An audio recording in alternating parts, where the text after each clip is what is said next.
Hello students, स्वागत आहे तुमचं माझ्या यूट्यूब चॅनलवरती. तर लास्ट लेक्चरमध्ये आपण हॅलोजन एक्सचेंज मेथड पाहिली होती, ज्याच्या थ्रू आपण अल्काइल हॅलाइडचं प्रिपरेशन केलेलं आहे. तर या त्यामध्ये आपण रिॲक्शन पाहिल्या, फिल्टरस्टीन रिॲक्शन, स्वट रिॲक्शन, त्याचबरोबर इलेक्ट्रोफिलिक ॲरोमॅटिक सबस्टिट्यूशन रिॲक्शन हे आपण लास्ट लेक्चरमध्ये स्टडी केलेलं आहे. तर आजच्या लेक्चरमध्ये आपण पाहणार आहोत फिजिकल प्रॉपर्टीज.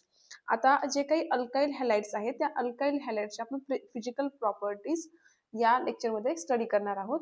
तर आता फिजिकल प्रॉपर्टीज मध्ये बघा, there physical properties are different from alkanes because of CX bond.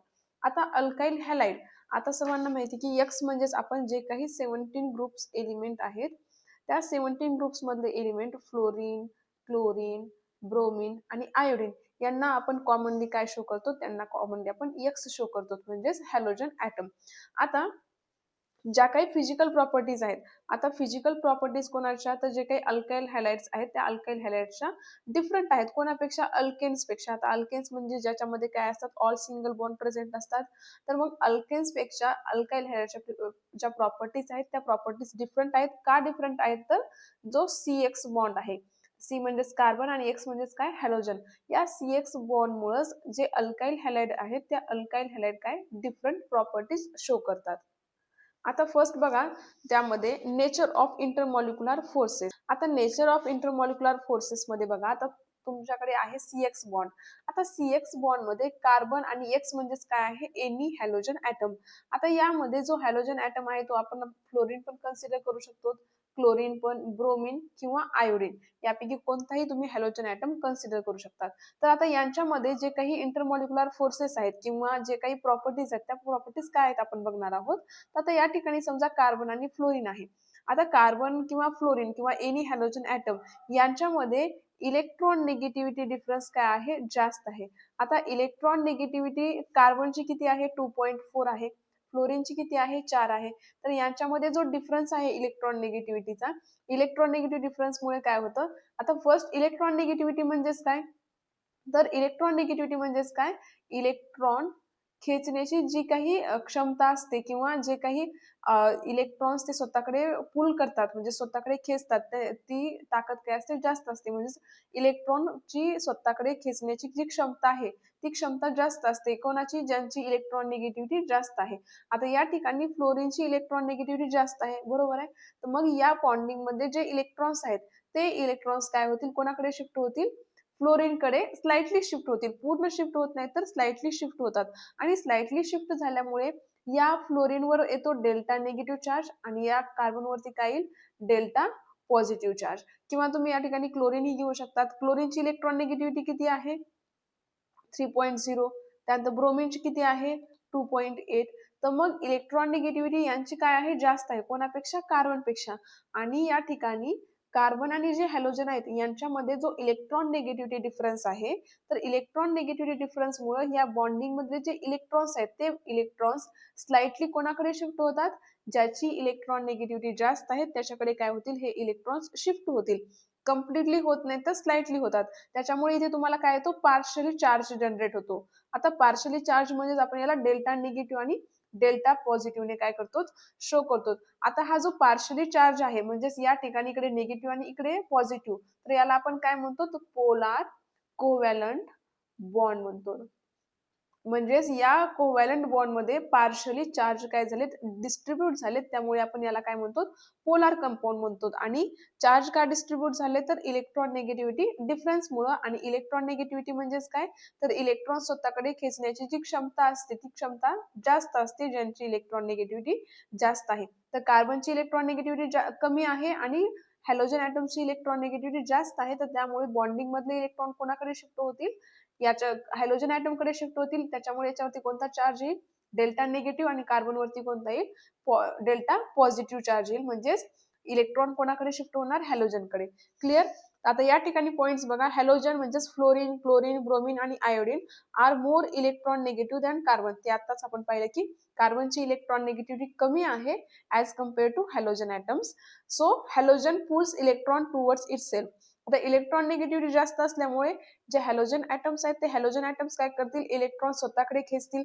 आणि स्वतःकडे खेचल्यामुळेच कार्बन वरती कोणता चार्ज येईल, स्लाइटली पॉझिटिव्ह चार्ज येईल. आणि हॅलोजन ॲटम्स वरती चार्ज कोणता येईल, स्लाइटली निगेटिव्ह चार्ज येईल. निगेटिव्ह चार्ज का येईल? कारण त्या ठिकाणी जे इलेक्ट्रॉन्स आहेत ते इलेक्ट्रॉन्स कोणाकडे शिफ्ट होत आहेत? हॅलोजन ॲटमकडे. आता या ठिकाणी शो पण केलेला आहे बघा तुम्हाला, हा कार्बन आहे, हा हॅलोजन आहे, तर याच्यावरती चार्ज कोणता येईल? डेल्टा निगेटिव्ह, आणि याच्यावरती चार्ज कोणता येईल? Delta positive. क्लिअर? आता जे हॅलोजन ॲटम्स आहेत त्या हॅलोजन ॲटमची जी साईज आहे, आता साईज बघा, ज्यावेळेस आपण 17 ग्रुपमध्ये डाऊन दी ग्रुप येतो, डाऊन दी ग्रुप म्हणजेच फ्लोरीन, क्लोरीन, ब्रोमीन आणि आयोडीन. ज्यावेळेस आपण डाऊन दी ग्रुप येतो तर ॲटॉमिक नंबर काय होतो? ॲटॉमिक नंबर इन्क्रीज होतो, आणि ॲटॉमिक नंबर इन्क्रीज झाल्यामुळे त्याची जी साईज आहे, साईज पण काय होते? इन्क्रीज होते. आता बघा, यांची साईज इन्क्रीज झाल्यामुळे काय होतं की जी काही ओव्हरलॅपिंग आहे, आता ओव्हरलॅपिंग कोणासोबत होणार आहे? कार्बनच्या ऑर्बिट सोबत, बरोबर आहे. आता ज्यावेळेस आपण डाऊन दी ग्रुप येतो, डाऊन दी ग्रुप आल्यानंतर म्हणजेच ॲटॉमिक नंबर इन्क्रीज होतोय, आणि मग ॲटॉमिक नंबर इन्क्रीज होत असेल तर त्या ठिकाणी साईज पण काय होते? इन्क्रीज होते. आता साईज इन्क्रीज झाल्यामुळे काय होतं बघा, as we move down size of the halogen atom increases. म्हणजे ज्यावेळेस आपण डाऊन दी ग्रुप येतो, डाऊन दी ग्रुप येताना जी काही साईज आहे हॅलोजन ॲटमची ती इन्क्रीज होत जाते. फ्लोरीनची सर्वात कमी, नंतर क्लोरीन, नंतर ब्रोमीन, आणि सर्वात मोठी साईज कोणाची आहे? आयोडीनची आहे. So CX bond length increases. मग आता जर समजा साईज जर इन्क्रीज होत असेल तर मग आता जो कार्बन आहे, म्हणजे यांच्यामध्ये जी काही लेंथ आहे ती लेंथ काय होईल? इन्क्रीजेस होईल. म्हणजे जी काही बॉन्ड लेंथ आहे ती बॉन्ड लेंथ काय होईल? इन्क्रीज होईल. आता बॉन्ड लेंथ इन्क्रीज झाल्यानंतर त्याची जी स्ट्रेंथ आहे ती स्ट्रेंथ काय होते? डिक्रीज होते. ही लेंथ तर इन्क्रीज होते, पण यांची जी काही स्ट्रेंथ आहे ती स्ट्रेंथ काय होते? डिक्रीज होते. आणि स्ट्रेंथ डिक्रीज झाल्यामुळं आता जो पी ऑर्बिट आहे, पी ऑर्बिट कोणाचा? This is because p orbital of halogen increases and p orbital become more diffused. आता डिफ्यूज म्हणजेच काय? तर पसरलेले आपण म्हणू शकतो. डिफ्यूज म्हणजेच काय? पसरलेले. आता बघा, जशी जशी ॲटमची साईज इन्क्रीज होत जाते, मग साईज जितकी मोठी असेल तितकी ओव्हरलॅपिंग इफेक्टिव्हली होईल का? नाही. तर जे काही आता जर साईज खूपच मोठी असेल ॲटमची तर तो तितका इफेक्टिव्हली ओव्हरलॅप होणार नाही, आणि जर ओव्हरलॅप इफेक्टिव्हली होत नसेल तर तो जो बॉन्ड तुम्हाला मिळणार आहे तो बॉन्ड कसा असेल? वीक बॉन्ड असेल. म्हणजेच आता या ठिकाणी जे हॅलोजन ॲटम आहे त्या हॅलोजन ॲटमचा जो पी ऑर्बिट आहे तो पी ऑर्बिट काय होतोय? इन्क्रीज होतोय, आणि पी ऑर्बिट इन्क्रीज झाल्यामुळे ते जो पी ऑर्बिट आहे तो पी ऑर्बिट डिफ्यूज होतोय, म्हणजेच पसरतोय, आणि पसरल्यामुळे त्या ठिकाणी जी ओव्हरलॅपिंग आहे ती ओव्हरलॅपिंग इफेक्टिव्हली होत नाही, आणि ओव्हरलॅपिंग इफेक्टिव्हली न झाल्यामुळे त्या ठिकाणी जो बॉन्ड फॉर्म होते तो बॉन्ड कोणता होईल? वीक बॉन्ड फॉर्म होईल. क्लिअर? आता नेक्स्ट आहे पॉइंट, बॉइलिंग पॉइंट. आता बॉइलिंग पॉइंट मध्ये काय बघा, alkyl halides have a higher boiling point than alkane. आता ज्यावेळेस आपण अल्केन्स पाहतो, आता अल्केन्स मध्ये काय असतात? CH3, CH2, CH3. हा आहे प्रोपेन, बरोबर. याच्यामध्ये 3 कार्बन आहेत, आणि जर समजा आपण CH3, CH2 आणि Cl घेतलं तर याच्यामध्ये काय आहे? एक क्लोरीन अटॅच आहे आणि 3 कार्बन आहेत. तर मग याच्यामध्ये जो बॉइलिंग पॉइंट आहे तो बॉइलिंग पॉइंट कोणाचा जास्त असेल? ज्यामध्ये क्लोरीन प्रेझेंट आहे त्याचा बॉइलिंग पॉइंट जास्त असेल. का जास्त असेल? तर बघा, जे काही तुमच्याकडे अल्काइल हॅलाइड्स आहेत ते अल्काइल हॅलाइड्स काय आहेत? पोलार आहेत. पोलार म्हणजेच त्यांच्यावरती पार्शली पॉझिटिव्ह चार्ज आणि पार्शली निगेटिव्ह चार्ज काय होतो? जनरेट होतो. They have a higher molecular mass than alkanes. आता ज्यावेळेस हॅलोजन ॲटम अटॅच होईल त्यावेळेस त्यांचा मॉलिक्युलर मास जे आहे ते मॉलिक्युलर मास पण काय होईल? इन्क्रीज होईल. आणि जर मॉलिक्युलर मास इन्क्रीज होत असेल तर त्या ठिकाणी जो बॉइलिंग पॉइंट आहे तो बॉइलिंग पॉइंट पण काय होतो? इन्क्रीज होतो. Halogen size and mass increases. आता जसं जसं आपण डाऊन दी ग्रुप येतो, डाऊन दी ग्रुप येताना जी साईज आहे ती साईज काय होत जाते?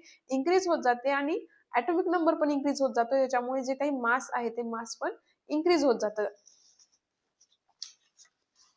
जर समजा तुमच्याकडे जास्त कार्बन असतील, आता जास्त कार्बन म्हणजे इथे 3 कार्बन आहेत, आणि समजा इथे एक एक्झाम्पल मध्ये आपण घेऊ 4 कार्बन घेऊ. आता जर कार्बन वाढत जात आहेत म्हणजेच त्याचा जो सरफेस एरिया आहे तो सरफेस एरिया पण काय होत जातोय? इन्क्रीज होत जातोय. आणि जर सरफेस एरिया इन्क्रीज होत जातोय तर तुमचा जो मॉलिक्यूल आहे तो मॉलिक्यूल पण कसा होईल? मोठा मॉलिक्यूल फॉर्म होईल. आणि जर मॉलिक्यूल मोठा फॉर्म होत असेल तर त्यांच्यामध्ये जो व्हॅन्डर वॉल्स फोर्स आहे तो व्हॅन्डर वॉल्स फोर्स पण काय असेल? स्ट्रॉंग असेल, आणि त्याच्यामुळे बॉइलिंग पॉइंट पण काय होतो? इन्क्रीज होतो. आणि जर समजा त्या ठिकाणी जो सरफेस एरिया आहे तो सरफेस एरिया जर कमी असेल तर सरफेस एरिया कमी असेल तर त्यांच्यामध्ये जो व्हॅन्डर वॉल्स फोर्स आहे तो पण कमी असेल, मग त्याच्यामुळे त्यांचा बॉइलिंग पॉइंट पण काय होतो? कमी होतो. म्हणजे जितका मोठा सरफेस एरिया, जितके जास्त कार्बन, जर ब्रँचमध्ये पण जास्त कार्बन असतील तर पण सरफेस एरिया कमी असेल तर बॉइलिंग पॉईंट काय होतो, कमी होतो. पण कार्बन जास्त आहेत आणि सरफेस एरिया पण जास्त आहे तर त्या ठिकाणी तुम्हाला मॉलिक्यूल मोठा फॉर्म होतो आणि त्यांच्यामध्ये जो व्हॅन डर वॉल्स फोर्स आहे तो पण स्ट्रॉंग असल्यामुळं जो बॉइलिंग पॉईंट आहे तो बॉइलिंग पॉईंट काय होतो, इन्क्रीज होतो. आणि जर समजा तुमच्याकडे जो सरफेस एरिया आहे, सरफेस एरिया म्हणजे काय, इथे समजा तुमच्याकडे 2 कार्बन आहेत आणि इथे तुम्हाला 3 कार्बन आहेत. तर मग याचा जो एरिया आहे तो एरिया जास्त आहे आणि याचा एरिया काय आहे, कमी आहे. तर मग याचा बॉइलिंग पॉईंट कमी असेल आणि याचा बॉइलिंग पॉईंट काय असेल, जास्त असेल. कारण याच्यामध्ये जो व्हॅन डर वॉल्स फोर्स आहे तो सुद्धा स्ट्रॉंग होईल आणि तो तो तुम्हाला ब्रेक करायला जास्त एनर्जीची गरज पडेल.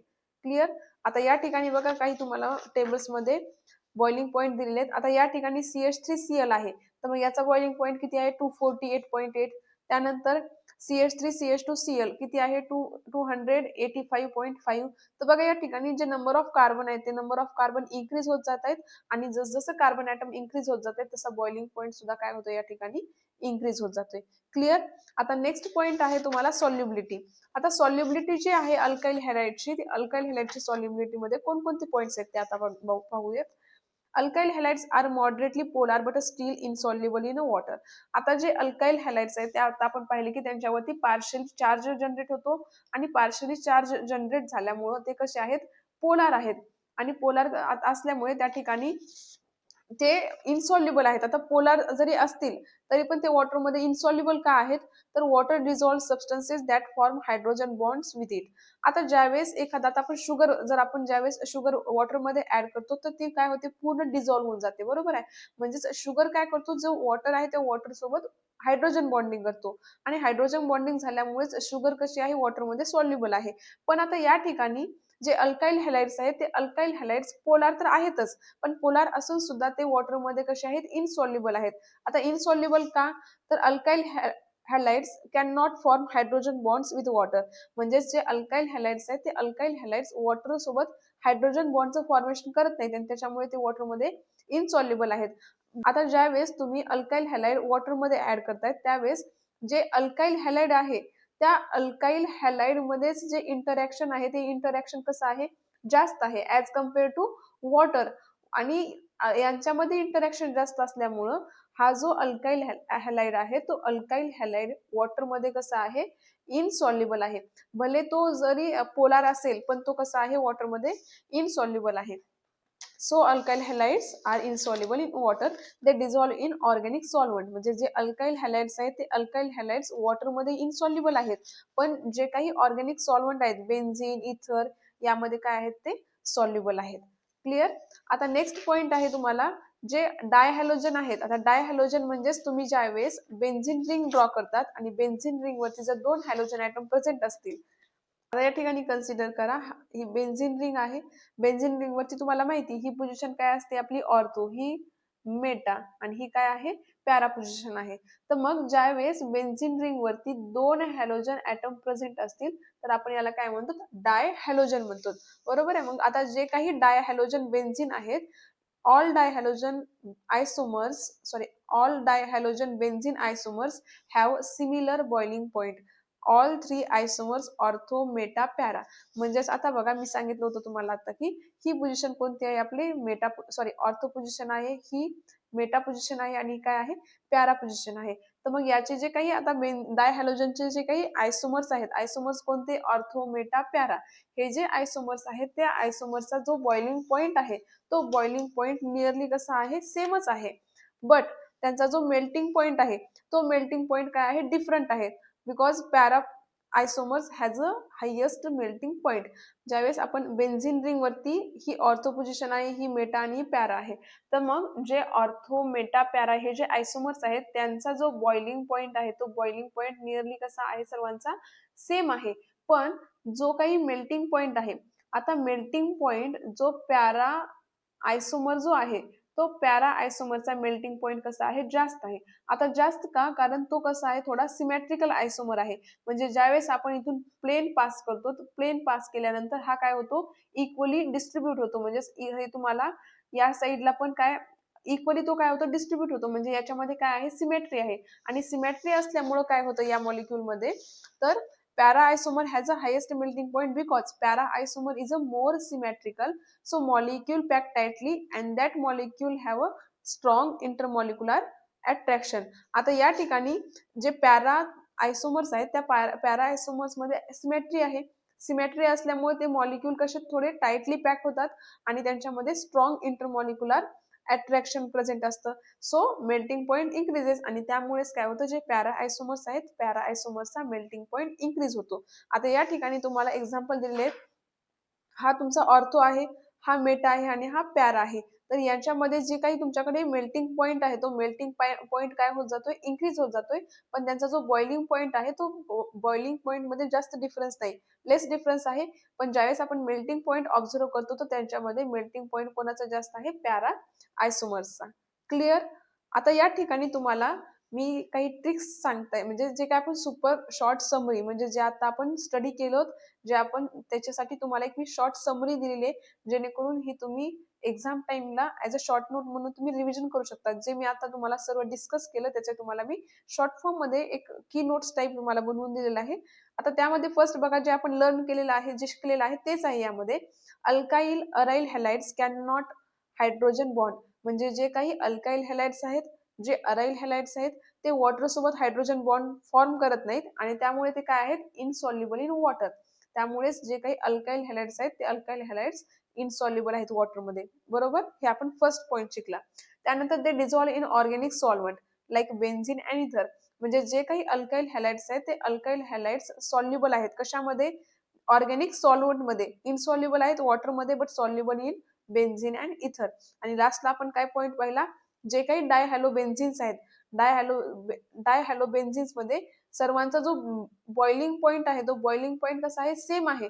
But melting point has a highest, कोणाचा, जे काही पॅरा आयसोमर आहे त्या पॅरा आयसोमरचा मेल्टिंग पॉईंट कसा आहे, हायेस्ट आहे. क्लिअर. आय होप तुम्हाला हे लेक्चर समजलं असेल. जर काही अडचण असेल तर प्लीज कमेंट सेक्शन मध्ये कमेंट करा, जेणेकरून मला समजेल की तुम्हाला कुठे अडचण येत आहे. काही कोणता पॉईंट जरी समजला नसेल किंवा कोणत्या पॉईंट मध्ये तुम्हाला प्रॉब्लेम येत असेल तर कमेंट सेक्शन मध्ये नक्की कळवा. सो भेटूयात नेक्स्ट लेक्चर मध्ये. Thanks for watching. See you in next video.